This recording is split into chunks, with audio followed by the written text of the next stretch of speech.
Hi friends, इस video की help से हम एसी इंस्टॉलेशन प्रोसेस के लिए पाइप को आउटर स्प्रिंग बेंडर की हेल्प से कैसे बेंड किया जाता है जानेंगे।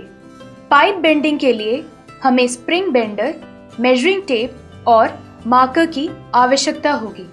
सबसे पहले मेजरिंग टेप से रिक्वायर्ड पाइप लेंथ को मेजर करेंगे और मार्कर से मार्क करेंगे।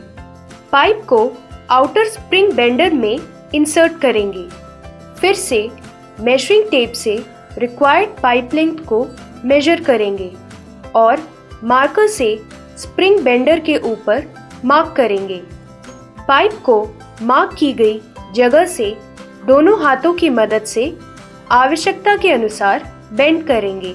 अब स्प्रिंग बेंडर को एंटी क्लॉकवाइज ट्विस्ट करेंगे और कॉपर पाइप से आराम से अलग करेंगे।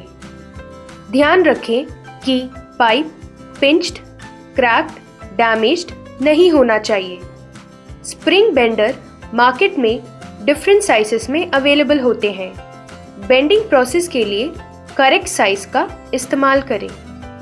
आशा करते हैं इस वीडियो से आपको हेल्प मिलेगी। धन्यवाद।